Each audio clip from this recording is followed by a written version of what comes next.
સાહેબ તમારું વોલપેપર રહ્યું કે નહીં, વોલપેપર તમારું વોલપેપર છે ને, વોલપેપર એ હું એમ કહું છું કે તમારું વોલપેપર જ તે શેનાથી રહેવું જોઈએ ખબર છે? તમારું વોલપેપર રહ્યું ને, વોલપેપર એ વોલપેપર ઉપર તમારું કામ લખેલું હોવું જોઈએ.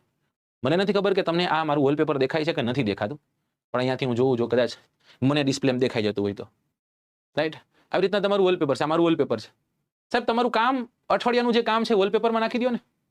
આ મારું વોલપેપર છે, આમાં મેં મારું કામ લખેલું છે કે 10 પેજ રોજ બુકના વાંચવા છે, 1 કલાક રોજ જીમ કરવાનું છે, 1 કલાક હવેથી મ્યુઝિક માટે આપવાની છે, બરાબર? 3 કલાક ફોર એજ્યુકેશનલ કન્ટેન્ટ કાઢવાની છે, 3 કલાક મારે મારા કન્ટેન્ટમાં હજી સુધારા વધારા કરવાના છે. આ મેં મારી રીતના કર્યું છે. હજી મારે રેગ્યુલર જે 8-10 કલાકના લેક્ચર હોય તોય ભલે, 2 કલાકના લેક્ચર હોય તોય ભલે, એ તો કરવાના તેમ. પણ જ્યારે તમે તમારું વોલપેપર તમે ફોનને અડશો કે નહીં, એટલે તમને એક વખત વંચાશે. સમજાય છે? અને તમને એક કામ કરવા પ્રેરશે, કંઈક પ્રેરણા મળશે તમને.